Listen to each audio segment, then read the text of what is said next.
अस्सलाम वालेकुम, आवाज आ रही है सबको? वालेकुम अस्सलाम मैम। यस वालेकुम मैम, आ रही सलाम। है। जी मैम आ ओके, रही फर्स्ट है। Of all tell me what about previous lecture anti neoplastic drugs के बारे में मुझे कौन बताएगा? क्या होती है anti neoplastic drugs? How they act? Ma'am ये कैंसर की ट्रीटमेंट के लिए यूज होती है, मतलब जब ओके, कैंसर। मैम अपना सुनिए पहले। What is neoplasm? क्या होता है न्यूप्लाज्म? मैम ये अनकंट्रोल्ड वीएन ऑफ सेल्स अनकंट्रोल होता सेल डिवीजन होती है। ठीक है, uncontrolled growth of cell cells. ठीक है, और ये आप अगर इसको मोर स्पेसिफिकली इस तरह से कहते हैं ना, abnormal growth of cells, that is more accurate. ठीक है, क्योंकि ये जो सेल्स की ग्रोथ होती है नॉर्मल ग्रोथ नहीं होती, दैट इज एबनॉर्मल ग्रोथ। और सेल्स जो होते हैं वो नॉर्मल साइज के नहीं होते, अनइवन सेल्स होती हैं, उसमें डिस्प्लास्टिक चेंजेस, मेटाप्लास्टिक चेंजेस आई होती हैं, न्यूक्लियर चेंजेस होती हैं, जिसमें क्रोमेटिन मटेरियल बहुत डेंस होता है, बहुत ज्यादा। अगर आप इलेक्ट्रॉन माइक्रोस्कोप में देखते हो तो वो बहुत ज्यादा, जब डाई आप डालते हैं सेल्स को देखने के लिए, तो वो डाई, वो जो न्यूक्लियर मटेरियल होता है उसको बहुत ज्यादा अपटेक कर लेता है। तो सेल्स की शेप अनइवन होती है, बहुत ज्यादा रैपिडली ग्रोइंग सेल्स होते हैं। What are the different types of anti neoplastic agents? आप बताएं मुझे क्या क्या क्लासेस हैं इनकी। मैम साइटोटॉक्सिक ड्रग्स हैं, और उसमें और कौन से होते अल्कलेटिंग हैं एजेंट्स और हैं। मेसिलेनिक थी। ठीक है, ठीक है। What are cytotoxic drugs? How they act ma'am ये ऑन? मैम ये मैम ये डिस्ट्रॉय करते हैं मैम ये सेल डिस्ट्रॉय को करते हैं directly destruction of DNA RNA and metabolites की डिस्ट्रक्शन करके सेल को डिस्ट्रॉय कर देते हैं। ठीक है, सेल्स को किल अल्काइलेटिंग, करते हैं। शाबाश। अल्काइलेटिंग एजेंट जो होते हैं उनका मैकेनिज्म ऑफ एक्शन क्या होता है? मैम ये कोवलेंट मैम बॉन्ड बनाते अल्कलेटिंग हैं। एजेंट्स जो होते हैं वो डिस्ट्रक्शन कर देते हैं डीएनए की, कॉजिंग ये ठीक है, शाबाश। कोवेलेंट बॉन्ड्स बना लेते हैं न्यूक्लियोफिलिक सब्सटेंसेस के साथ, and in this way they break the chain of DNA.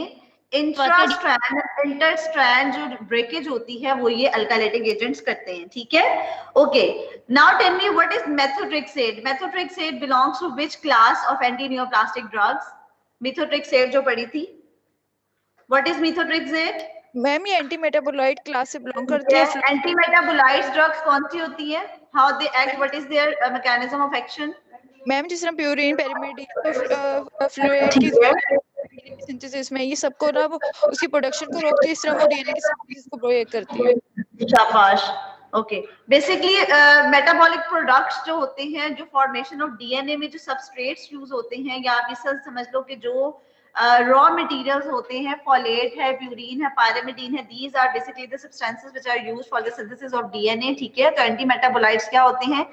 Folate antagonist, जिसके एग्जांपल है मेथोट्रेक्सेट। प्यूरिन एंटागोनिस्ट, ठीक है, what is purine antagonist?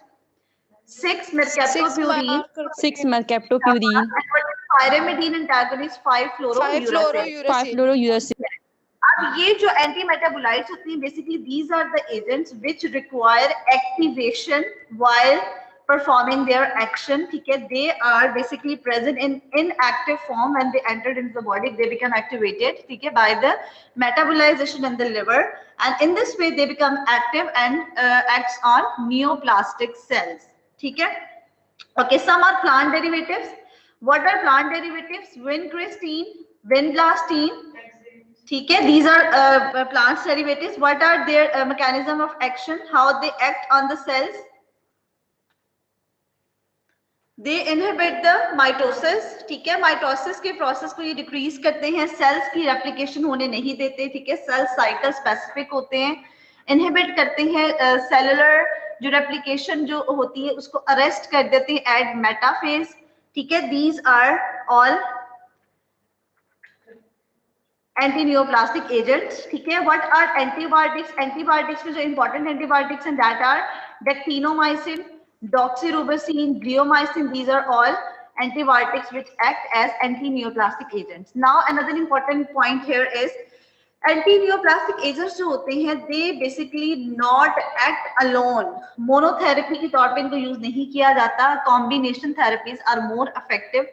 combination therapies किस तरह से दी जाती है? उसमें plant derivative भी ऐड कर दिया जाता है, एंटी मेटाबोलाइट भी ऐड कर दिया जाता है उसके अंदर। ठीक है, और इस तरह से कुछ हार्मोन्स की एडिशन करके कॉम्बिनेशन थेरेपी बनाई जाती है जो कि बहुत इफेक्टिव थेरेपी होती है for anti neoplastic treatment. Okay, now we start our today's lecture by this table. Basically what is this diagram shows the middle में जो ये स्टेप्स हैं, these are basically the steps involved in the DNA formation, RNA formation, ठीक है. How purine and pyrimidine cause the formation of nucleic acids and also deoxyribonucleotides. DNA, RNA किस तरह से बनता है? प्रोटीन से further enzymes और microtubules बनते हैं. These are basically anti-neoplastic agents जो साइड पे टेबल्स बने हुए हैं, and these anti-neoplastic agents acts on different steps of DNA synthesis. ठीक है, ये different steps of DNA synthesis को जो है उस पे एक्ट करते हैं, उसको टारगेट करते हैं और इस तरह से इनहिबिट कर देते हैं सेल की ग्रोथ को. ठीक है. Now what are hormones? What are the effects of hormones regarding anti-neoplastic therapy? आपको पता है कि जब हम कॉर्टिकोस्टेरॉइड्स पढ़े थे तो उसमें जो ग्लूकोकॉर्टिकॉइड्स, मोर स्पेसिफिकली उसका क्या साइड इफेक्ट था? The side effect of glucocorticoid is to decrease the lymphocyte proliferation. ठीक है. Now a question arises that what are the different types of white blood cells? White blood cells की जो different types होती हैं body में, वो कौन कौन सी टाइप्स होती हैं? Basophil, neutrophils, eosinophils. Basophils, neutrophils, eosinophils, lymphocytes, these are all the types of white blood cells. ठीक है. White blood cells की proliferation को basically जो glucocorticoids हैं वो inhibit करते हैं. In this way we use this glucocorticoid hormone, specifically prednisolone and dexamethasone, for the treatment of leukemias and lymphomas. ठीक है. leukemia क्या होता है? Neoplasia of white blood cells, and lymphomas are lymphocytes, neoplasia and carcinomas. ठीक है. तो glucocorticoids such as prednisolone and dexamethasone have marked inhibitory effect on lymphocyte proliferation. मैंने आपको एक बात बताई थी एक लेक्चर में कि कुछ हम हार्मोन्स को या ड्रग्स को उनके साइड इफेक्ट्स के लिए यूज करते हैं. साइड इफेक्ट्स जो उनके होते हैं उनको हम यूज में लाते हैं. जैसे अब ग्लूकोकॉर्टिकॉइड का साइड इफेक्ट था कि लिम्फोसाइट की प्रोलिफरेशन को कम करते हैं. ठीक है. तो लिम्फोसाइट्स के अगर नियोप्लेजिया हो जाता है तो हम ग्लूकोकॉर्टिकॉइड्स को यूज करते हैं as a side effect of this hormone. Now, another important effect of this hormone is their ability to lower raised intracranial pressure.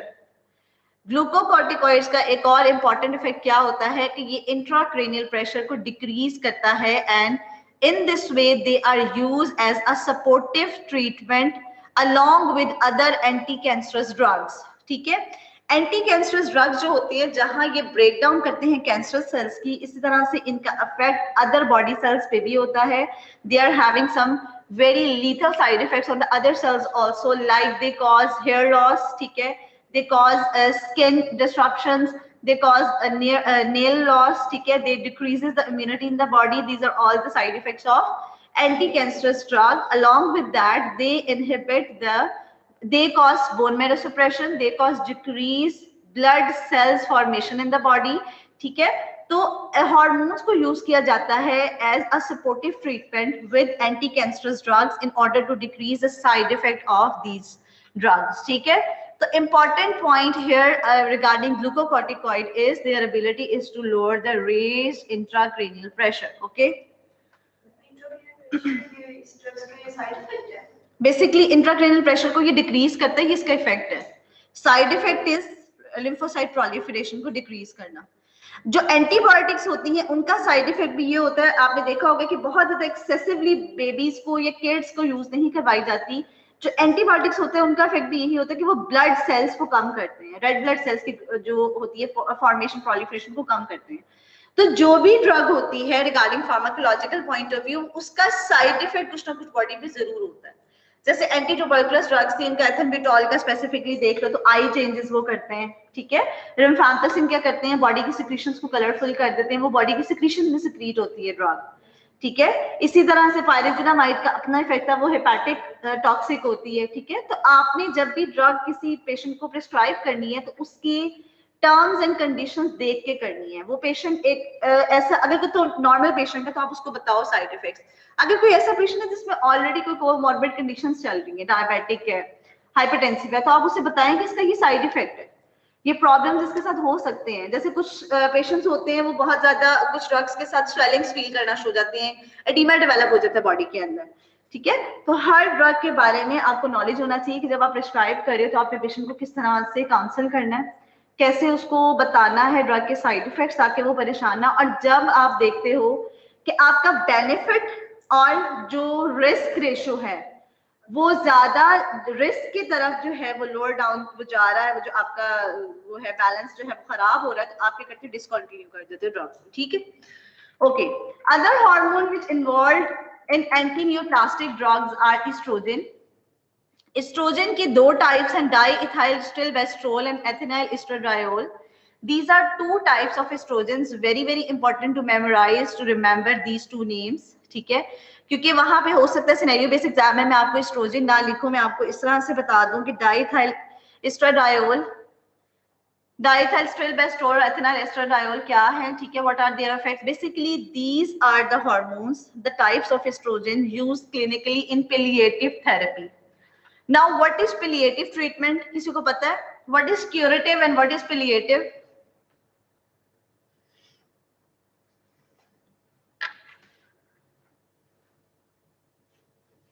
Curative treatment as the name indicates to cure the disease. Disease को cure करने के लिए, अगर हम cancer के point of view से ही देख लें तो अगर एक पेशेंट आपके पास आता है और आप उसे डायग्नोज कर लेते हो एज स्टेज 1 कार्सिनोमा, अभी उसका जो कैंसर की स्टेज है वो स्टेज 1 है, तो आप उस पेशेंट को काउंसिल करते हो और उसे कहते हो कि your stage of cancer is curable, means the 100% treatment is available to cure the carcinoma. But if a patient came to you with stage 4 carcinoma, तो stage 4 carcinoma में क्या होता है, उसका जो पूरे कैंसरस जो आप ये समझ लो सेल्स हैं वो पूरी बॉडी में डिसेमिनेट हो गए, तो उसमें आप क्यूरेटिव ट्रीटमेंट नहीं कर सकते, उसमें पैलिएटिव ट्रीटमेंट करते हो।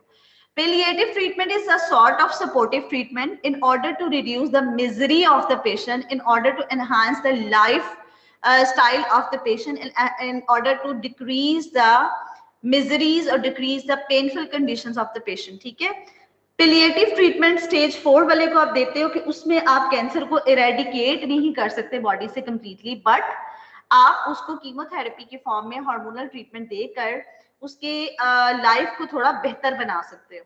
ठीक है, तो estrogen are basically used for androgen dependent prostatic tumours. आपको पता है व्हाट इज एंड्रोजन? एंड्रोजन क्या है? Male sex hormone. ठीक है, एंड्रोजन इज टेस्टोस्टेरोन। ठीक है, जो प्रोस्टेट कार्सिनोमा इन मेल्स होता है that is androgen dependent. Androgen dependent prostatic carcinoma में आप इसके अपोजिंग इफेक्ट वाला फीमेल हार्मोन यूज करवाते हो in order to basically to give supportive treatment for this patient. ठीक है, basically this is not the curative one but the supportive one. ठीक है, the later compounds have fewer side effects and these tumors are also treated with gonadotropin releasing hormone analog. अब एक gonadotropin releasing hormone analog कौन से होते हैं? GnRH. Gonadotropin releasing hormone GnRH is a form of that hormone जो कि hypothalamus से release होता है। ठीक है, उसका एनालॉग बना दिया जाता है। एनालॉग का क्या मतलब होता है कि उस जैसा हार्मोन एक्सोजेनसली दिया जाता है ताकि ये हार्मोन जब बॉडी के अंदर जाएगा तो बॉडी में जब इसका लेवल रेज्ड हो जाएगा तो आगे जो हार्मोन की सिक्रीशन है वो कम हो जाएगी, बॉडी जो हाइपोथैलेमस है उसको सिक्रीट करना कम कर देगा। ठीक है, क्योंकि उस हार्मोन का लेवल आप एक्सोजेनसली दे के अचीव कर लेते हो बॉडी में। Estrogen can be used to recruit resting memories cancer cells into the proliferating pools of cells, thus facilitating killing by other cytotoxic drugs. Another important role of estrogen is in breast carcinoma. ठीक है, a patient came to you, एक scenario based question आपको बता रही हूँ। A patient came to you and she is age of about 70 years old, postmenopausal patient. What is postmenopausal? menstrual cycle ठीक है, जिसकी रिप्रोडक्टिव साइकिल खत्म हो चुका है, रिप्रोडक्टिव एज उसकी खत्म हो चुकी है, उसकी मेंस्ट्रुअल साइकिल खत्म हो चुका है, वो आपके पास आई है and now she is diagnosed with breast carcinoma. तो which female hormone is important और is effective for the treatment of breast carcinoma? The answer is estrogen. ठीक है, एस्ट्रोजन क्या करता है? प्रोलिफरेशन ऑफ कैंसरस सेल्स को ब्रेस्ट कार्सिनोमास में inhibit करता है, that is the role of estrogen and it is also given as a combination therapy with other cytotoxic agents. अब यहाँ पे एक ये पॉइंट याद रखिए, जो हार्मोन्स दिए जाते हैं ना एंटी कैंसरस ड्रग्स के तौर पे, उन्हें मोनोथेरेपी के तौर पे नहीं दिया जाता, एक सिंगल यानी कि सिंगल वो आप भी समझ लो कि अलोन नहीं दिया जाता, उन्हें in combination with other anti cancerous drugs दिया जाता है, लाइक वो जो अल्काइलेटिंग एजेंट्स हैं, ठीक है, और जो प्लांट डेरिवेटिव्स हैं उनके साथ इनको दिया जाता है, ताकि उनका फंक्शन क्या है, डीएनए को इनहिबिट करना, और इनका फंक्शन क्या है, हार्मोनल इफेक्ट्स को उस जगह पे कम करना, ताकि वहां पे प्रोलिफरेशन कम हो, ठीक है। Okay, what is the role of progestin in antineoplastic agents? Progestin such as migastrol and medroxyprogesterone have been useful in endometrial neoplasm. अगर आपसे मैं पूछती हूँ वाइवा में कि what is the role of estrogen and progesterones in cancer treatment, you have to tell me that estrogen is important antineoplastic drug or important anti-cancerous drug in breast carcinoma, and progesterone is an important drug for the treatment of endometrial carcinoma, ठीक है। Uterus के carcinoma के लिए progesterone is important. और अगर इस question को आप ज्यादा डिफिकल्ट करना चाहो तो डिफिकल्ट क्वेश्चन क्या होगा कि विच टाइप्स और which forms of this hormones is important. तो एस्ट्रोजन की कौन सी दो टाइप्स बताई हैं, diethylstilbestrol and ethinyl estradiol, and progesterones की कौन सी है, megestrol and medroxyprogesterone, okay. Now, the third hormone which is important regarding cancer treatment is anti-androgen. Androgen is male sex hormone, ठीक है, and important or causative for prostatic carcinomas. और अगर आपने prostatic carcinomas को इनहिबिट करना है तो आपको एंटी या एंटागोनिस्ट ऑफ दैट हार्मोन देना पड़ेगा, that is flutamide. Flutamide is androgen antagonist used in prostate tumors since they increase androgen levels. Okay. Okay, a scenario may come in exam that a person came to you with excessive androgen levels in the body. Which drug is important to antagonize the effect of testosterone? That is Flutamide. Flutamide. Flutamide is the same effect drug that is like antidote of any drug. Antidote जैसे मैंने आपको बताए थे, जैसे हमने paracetamol का आपने मुझे बताया था N-acetyl-cysteine है, और कौन से एंटीडोट्स पढ़े थे, आयरन का मैंने आपको बताया था डेस्फेरोक्सामीन है, और एक और भी हमने पढ़ा था, अभी मेरे माइंड में नहीं है, किसी को याद है कोई और एंटीडोट? मैम नियोस्टिगमेन था। नियोसिस्टिगमेन किसका था एंटीडोट? मैम वो याद नहीं है लेकिन नियोस्टिगमेन याद है। किसी को पता है what is neostigmine is antidote of which drug?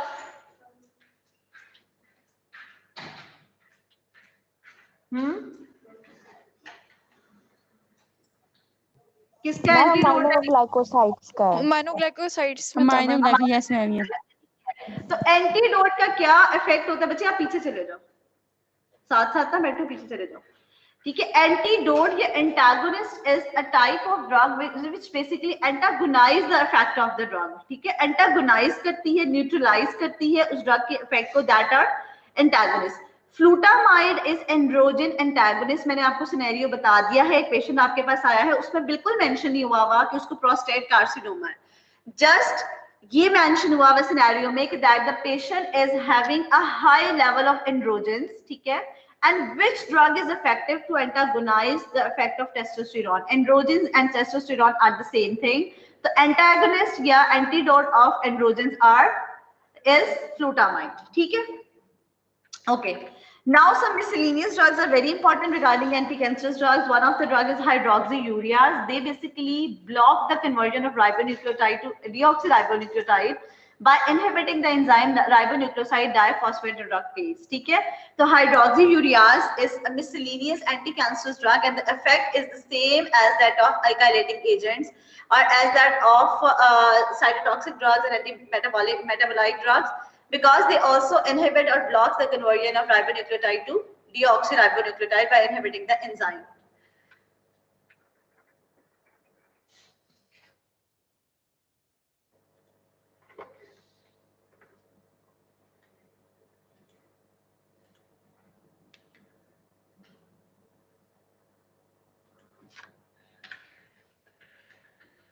Okay, other Miscellaneous drug is cisplatin. Cisplatin enters the cell, and when it enters the cell, it causes chloride dissociation, leaving a reactive complex that reacts with water.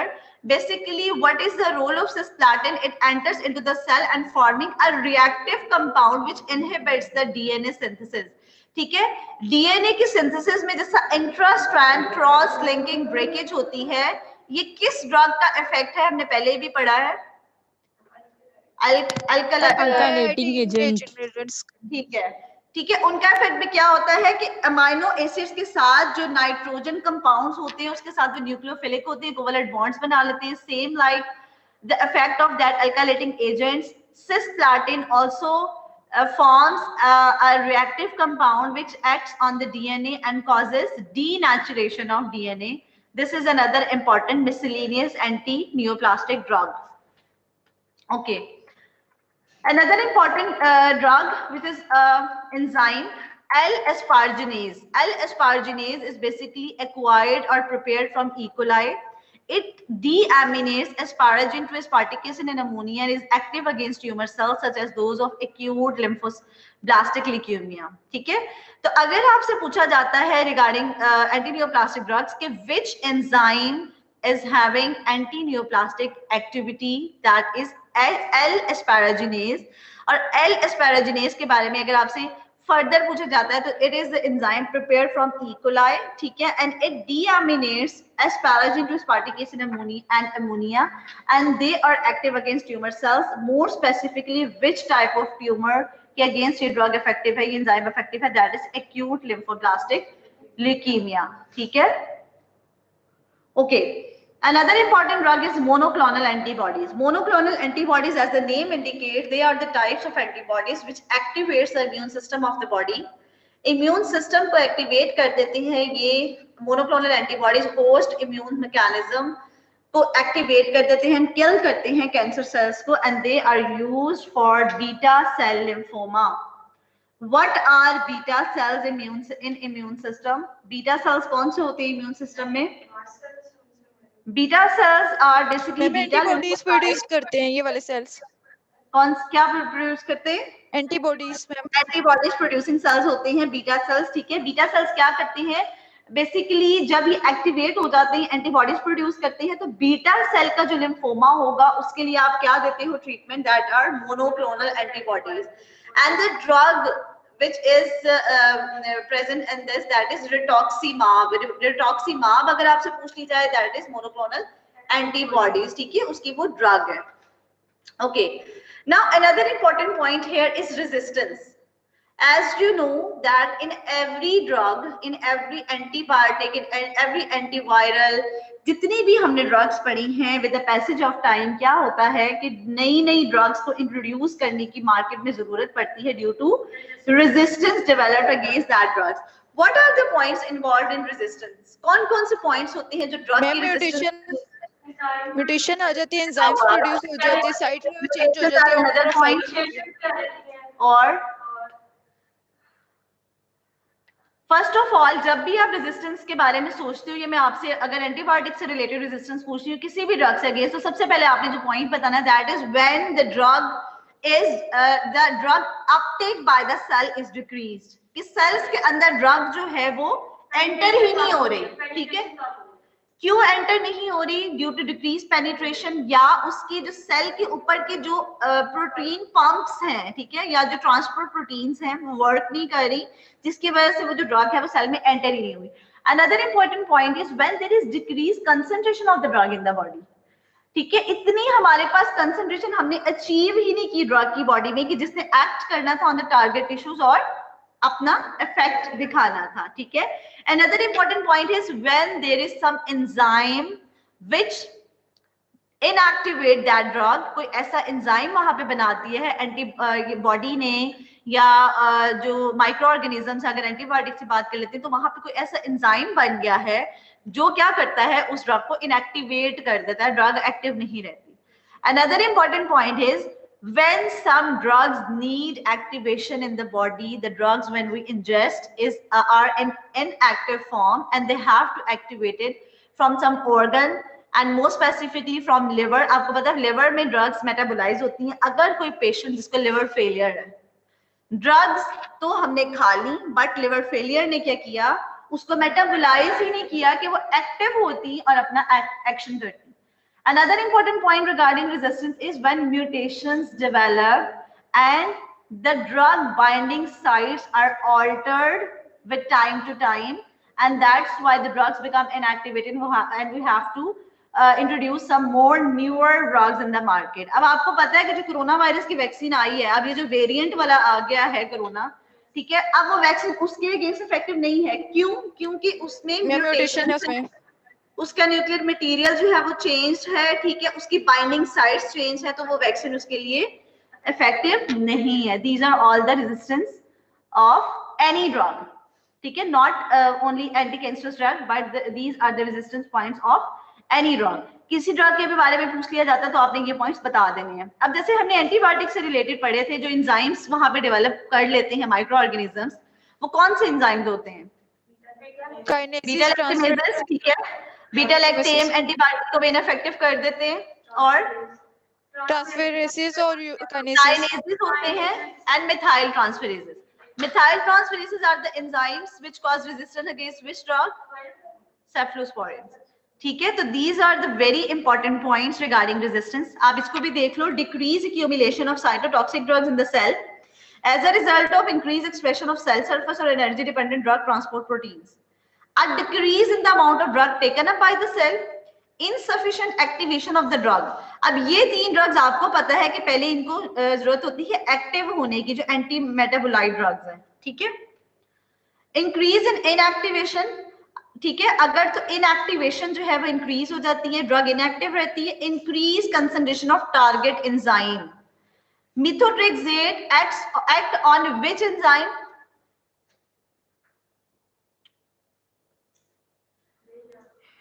DUMT, क्या है वो enzyme?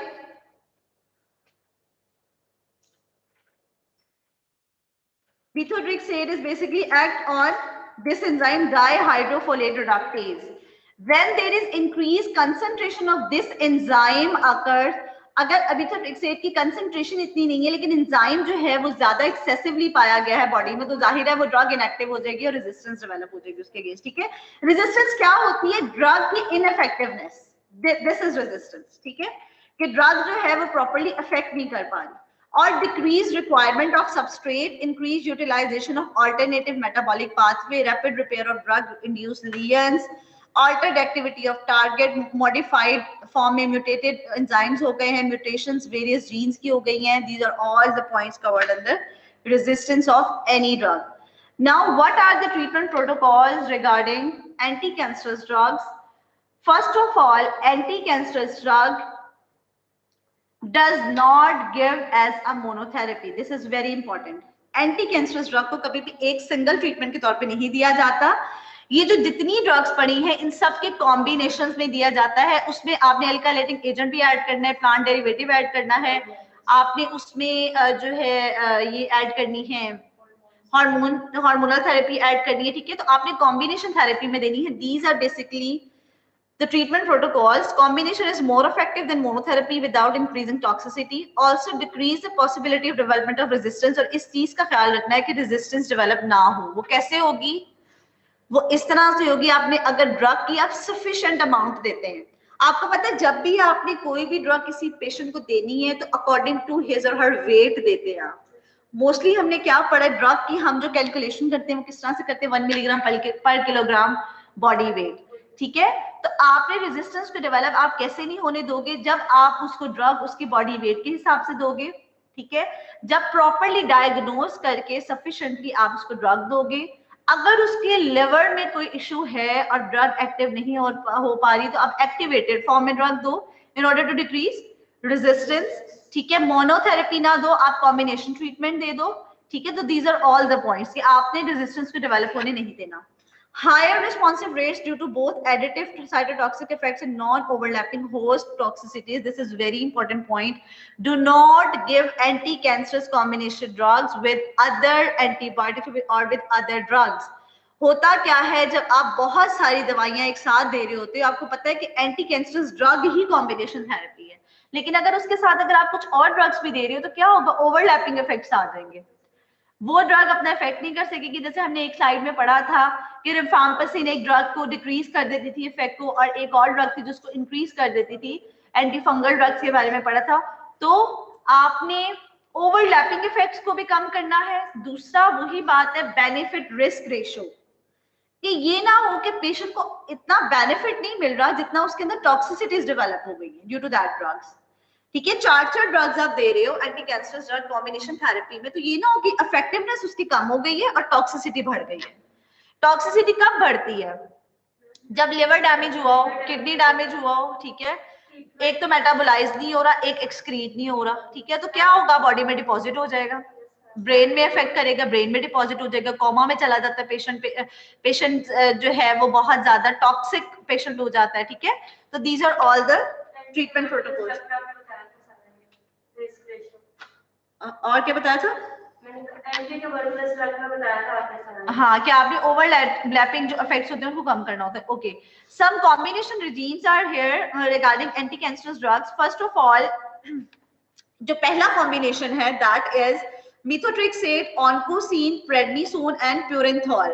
Now this is the combination therapy for lymphocytic leukemia. Okay, a scenario will arise regarding this combination therapy is like a patient is diagnosed case of lymphocytic leukemia, ठीक है, and he is having a treatment of methotrexate, purinthol and prednisone. What fourth drug is important to add in this combination therapy? That is oncocene. What is oncocene? Vincristine. What is vincristine? Plant derivative. Plant derivative. What is methotrexate? Antimetabolite. What is prednisone? Hormone. Glucocorticoid. What is purinthol? mercaptopurine. What is that? Antimetabolite. ठीक है, तो this is the combination treatment for lymphocytic leukemia. कि lymphocytic leukemia में कौन सी 4 drugs हैं जिसको आपने combination में देना होता है. And another combination is for acute leukemia, and the combination treatment is vincristine and methotrexate, that is methotrexate, mercaptopurine and prednisolone. ठीक है, आपको अलग अलग ड्रग का पता हो ये कौन सी क्लास से बिलोंग करती है और कॉम्बिनेशन आप किस तरह से देते हो। अब आपने देखा होगा कि हार्मोनल थेरेपी भी कभी अलोन नहीं दी जाती, ठीक है, और इसी तरह से अल्काइलेटिंग एजेंट्स को समटाइम्स प्लांट डेरिवेटिव्स के साथ कॉम्बिनेशन में दिया जाता है। ठीक है, तो दिस इज ऑल अबाउट और this lecture anti neoplastic. Tuberculous drugs जो थी वो 4 वही थी जो हम यूज कर रहे थे। हाँ, वो 4 वही थी। इसमें भी सेम ऐसी पूरा ट्रीटमेंट मतलब क्लीन होगा कैंसर जो जिसको भी लीकेमिया का होगा। बच्चों जो होती है ना कीमोथेरेपी, वो पर्सन टू पर्सन वेरी करती है। अब एक फीमेल पेशेंट है, ठीक है, तो उसमें आपने देखना ये है, सबसे पहले जो कैंसर की ट्रीटमेंट है, एक तो स्टेज बहुत इंपॉर्टेंट होती है। अगर तो स्टेज 1 होता और कैंसर लोकलाइज होता तो उसको वैसे ही सर्जिकली रिमूव कर लिया जाता है, क्योंकि इन ट्रीटमेंट्स के साइड इफेक्ट्स इतने ज्यादा होते हैं कि पेशेंट को रिस्क में नहीं डाला जाता। लेकिन जो स्टेज 2 और 3 होता है वो एक ऐसी स्टेजेस होती हैं कि जिसमें आपने रिमूवल भी करना है और रेडियो कीमोथेरेपी भी देनी है ताकि आप कंप्लीटली रेडिकेट कर दें। बट स्टेज 4 में वही बात है कि आप क्यूरेटिव नहीं कर सकते क्योंकि उसमें आप डिसेमिनेट हो चुकी है। उसमें आप क्या करते हो कि उसमें आप पैलिएटिव ट्रीटमेंट देते हो, कीमोथेरेपी देते हो, तब तक देते हो कि जब तक कि पेशेंट का आप जितना लाइफ स्पैन एनहांस कर सकते हैं, उसकी मिजरीज को आप कम कर लेते हो, पेन किलर्स आप उसको देते हो। ठीक है, और कॉम्बिनेशंस का मतलब ये होता है कि जो मेन ड्रग्स हैं वो वही अल्काइलेटिंग एजेंट्स, एंटी मेटाबोलाइट्स हैं, जिन्होंने करना कि डीएनए पे एक्ट करना। डीएनए पे एक्ट करेंगी तो आगे रेप्लिकेशन को रोकेंगे ना। या प्लांट डेरिवेटिव्स बड़े इफेक्टिव है, वो माइटोसिस को रोकते हैं, सेल्स की ग्रोथ को रोकते हैं। ठीक है, हार्मोन्स को क्यों दिया जाता है कि बेसिकली आपने देखा होगा कि ब्रेस्ट की डेवलपमेंट, मैंने आपको बताई थी, ब्रेस्ट की डेवलपमेंट में estrogen hormone plays a very important role. तो जब उसका आप ट्रीटमेंट एंटागोनाइज करके देंगे या प्रोजेस्टेरॉन का इफेक्ट एंटागोनाइज करके देंगे तो वो किस तरह इफेक्टिव होगी। इसी तरह प्रोस्टेट जो ग्लैंड होता है मेल्स में, वो under the influence of testosterone बनता है, ग्रो करता है, उसकी डेवलपमेंट होती है। तो एंटी एंड्रोजन फिर आप क्यों देते हो, फ्लूटामाइड जो आप देते हो in order to decrease the effect of on that gland, कि जो ग्रो कर रहा था उस ग्लैंड को वही इनहिबिट करेगा, but the main effects are like by alkylating agents and anti metabolites in these drugs. ठीक है, तो ये सिनेरियो चेंज होते रहते हैं, ये पर्सन टू पर्सन वेरी करता है। जो ऑन्कोलॉजिस्ट होते हैं वो बहुत ध्यान से पेशेंट का ट्रीटमेंट प्लान करते हैं। फिर इसमें कोमॉर्बिड कंडीशंस भी देखी जाती हैं, लिवर फेलियर तो नहीं है, किडनी फेलियर तो नहीं है, डायबिटिक तो नहीं है, हाइपरटेंसिव तो नहीं है, उन चीजों को भी देखना है। ठीक है, सपोर्टिव ट्रीटमेंट साथ दी जाती है in order to decrease the pressures in the body, in order to decrease the intracranial pressures in the body. ठीक है, तो बात वही है कि आपने पेशेंट को ये नहीं करना कि बहुत सारी दवाइयां देकर उसको टॉक्सिसिटी करवा देनी है। आपने बेनिफिट्स लेने हैं, लेकिन इस तरह से लेने हैं कि साइड इफेक्ट्स हों बट थोड़े कम लेवल के हों। ठीक है, ओके जी, डेंटिस्ट लगवा लें। अहमद मैम, एक इलियास क्वेश्चन पूछना था। जी, पूछें। मैम, इसमें पिछले ना दिया हुआ था कि ना आपका डिक्सोक्यूरेट जो था ना उसमें लिखा हुआ था कि ये आपका टोपोआइसोमेरेज को ना स्टेबलाइज करता है। तो मैम अगर वो कॉम्प्लेक्स स्टेबलाइज हो जाएगा तो फिर मतलब वो डीएनए को कैसे मतलब इनहिबिट बच्चों, करेगा? जो टोपोआइसोमेरेज एंजाइम होता है ना, that break as well as stabilise the DNA, उसके दोनों इफेक्ट्स होते हैं। तो आप उसका इफेक्ट लेने के लिए किस तरह से यूज करते हो, उसका सिर्फ ये इफेक्ट नहीं होता कि वो सिर्फ ब्रेकेज इनहिबिशन ऑफ डीएनए करता है, वो उसको स्टेबलाइज भी करता है। ठीक है, तो अब आपने ड्रग को इस तरह से मैनिपुलेट करना होता है कि आपने कौन सा इफेक्ट लेना है। ठीक है, कुछ ड्रग्स ऐसी होती हैं जो डीएनए को उसकी डीनेचुरेशन करती हैं, जैसे स्प्लैटिन का रोल है। कुछ होती है जो उसका स्टेप ऑफ सिंथेसिस होती है उसको इनहिबिट कर रही होती है। तो दिस इज द एंजाइम, बल्कि आपका ये होम टास्क है, आप इस एंजाइम के बारे में पढ़ो। ये टोपोआइसोमेरेज 2 करता क्या है, इसके बोथ इफेक्ट्स हैं। It inhibits as well as stabilise the DNA. ठीक है, thank you ma'am. Ahmed Ilyas, बच्चों डेंटिस्ट लगवा लें। अहमद इलियास, मैम उसकी ना 4th की हो गया तो इसलिए नहीं क्लास लेगा शायद। ओके। एहसन अशफाक, आयरा ईमान, प्रेजेंट। आमना नाज, आमना समन,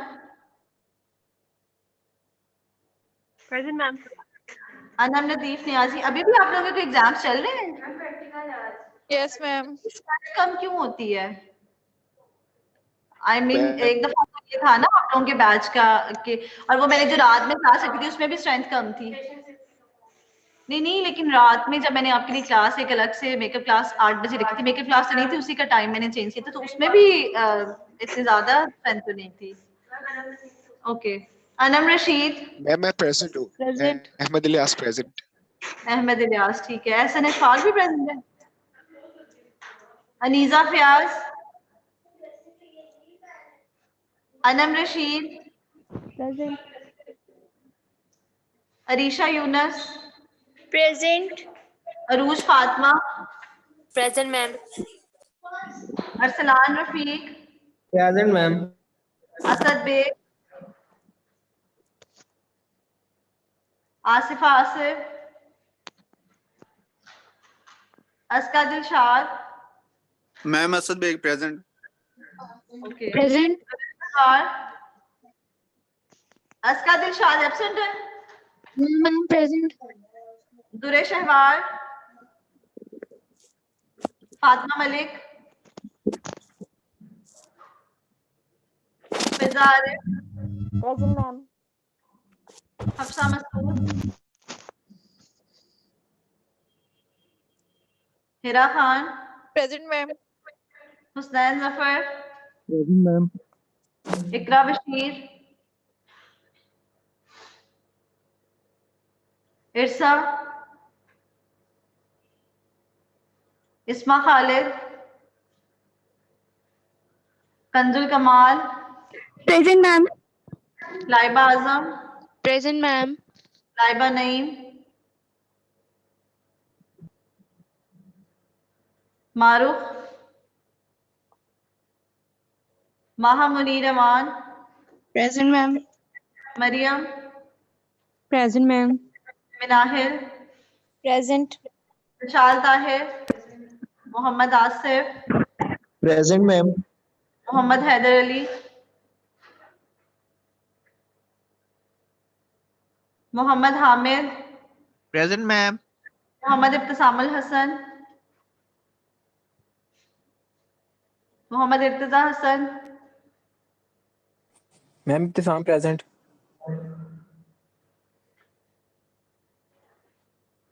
मुशीरा Jahan Muzammil. Ma'am, Mohammed Ibtisam present. हाँ जी मैंने लगा दी है। Mushira Jahan Muzammil, present. Naheem Shaukat, present. Nida Waseem, present. Pakeeza Iqbal, Rabia Aslam, Raghad Abdul Rahman,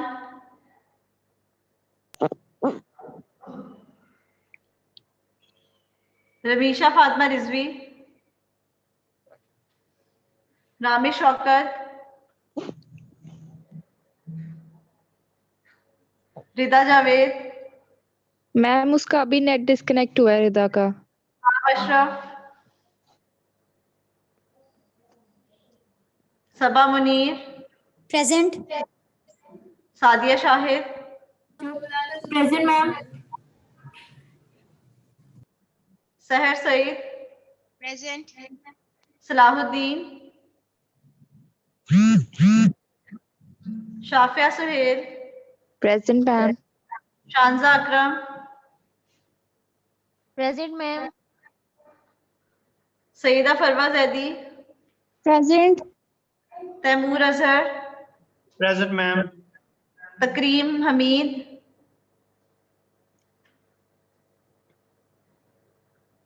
Tahreem Ghafoor, Umme Habiba, Urooj Fatima, Usama Sarwar, present ma'am. Zainab Noman, present ma'am. Ma'am Durre Shahwar present है। Ma'am Fatima Malik present. Durre Shahwar, okay, और फातिमा, फातिमा मलिक। ठीक है, मैम अनीजा फयाज। अनीजा फयाज, ठीक है जी। मैम फातिमा मलिक हो गई। हाँ जी हो गई। मैम रुबाब अशरफी। रुबाब अशरफ, ठीक है।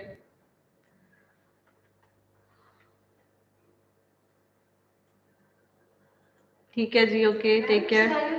अच्छा, सिनेरियो बेस्ड एग्जाम का मैंने आपको ये बताना था कि मैंने उसकी डेट चेंज कर दी है। वो डेट मैंने कर दी है 14 जनवरी, ठीक है। टाइम मैं आपके साथ डिसाइड कर लूंगी। आज वैसे तो लास्ट लेक्चर है, बट ऐसा नहीं है कि नेक्स्ट क्लास नहीं है, हो सकता है मैं उसमें रिवीजन करवा दूं, ठीक है। और दूसरा ये कि आपने 15 जनवरी तक मुझे प्रेजेंटेशन सबमिट करवा देनी है। अभी बहुत थोड़े बच्चों ने मुझे भेजी है, और 14 इसलिए कर दी है क्योंकि मेरा ख्याल है एग्जाम स्टूडेंट्स के चल रहे हैं, 10 तक एग्जाम्स हैं, फिर 12 और 13 को भी शायद नहीं, 11 12 को भी रेडियोलॉजी एससीपी का भी वाइवा आ गया अंदर। क्या रेडियोलॉजी का है। एससीपी के वाइवास हैं, कोई बात नहीं। 14 को मैंने किया, हो सकता है मैं इसे एक्सटेंड कर दूं। मुझे अभी तक ना ये थोड़ा सा क्लियर नहीं है। मेरा ख्याल है कि जो सेशनल्स है ना 15 जनवरी तक मैं ले सकती हूँ। जो एकेडमिक कैलेंडर आया था वो मैं एक बार फिर से रिव्यू कर लेती हूँ। अगर तो उसको फिर मजीद मैंने डिले करना, वो मैं आपको नेक्स्ट क्लास में बता दूंगी, ठीक है। ठीक है मैम। मैम ऑनलाइन क्लास क्या कहते हैं, क्लासेस ऑनलाइन ही है ना? बच्चे आपके पास आके भी ले रहे हैं यूनिवर्सिटी में? एक दो आए हुए हैं, इनके प्रैक्टिकल्स से। मैम वो मैंने ऑनलाइन की हुई थी तो मेरी हेल्प से की, ठीक है। और 15 तक आप प्रेजेंटेशन सबमिट करवा दें बच्चों, इससे लेट नहीं करना, ठीक है। फिर मैंने एक्सेप्ट नहीं करनी। और दूसरा ये कि जो सिनेरियो बेस्ड एग्जाम है ना, उसको मैं डिले इसलिए थोड़ा सा करना चाह रही हूँ, उसकी तैयारी आप लोगों की हो जाए, ठीक है। चलें जी, ओके, टेक केयर, अल्लाह हाफिज। अल्लाह हाफिज मैम।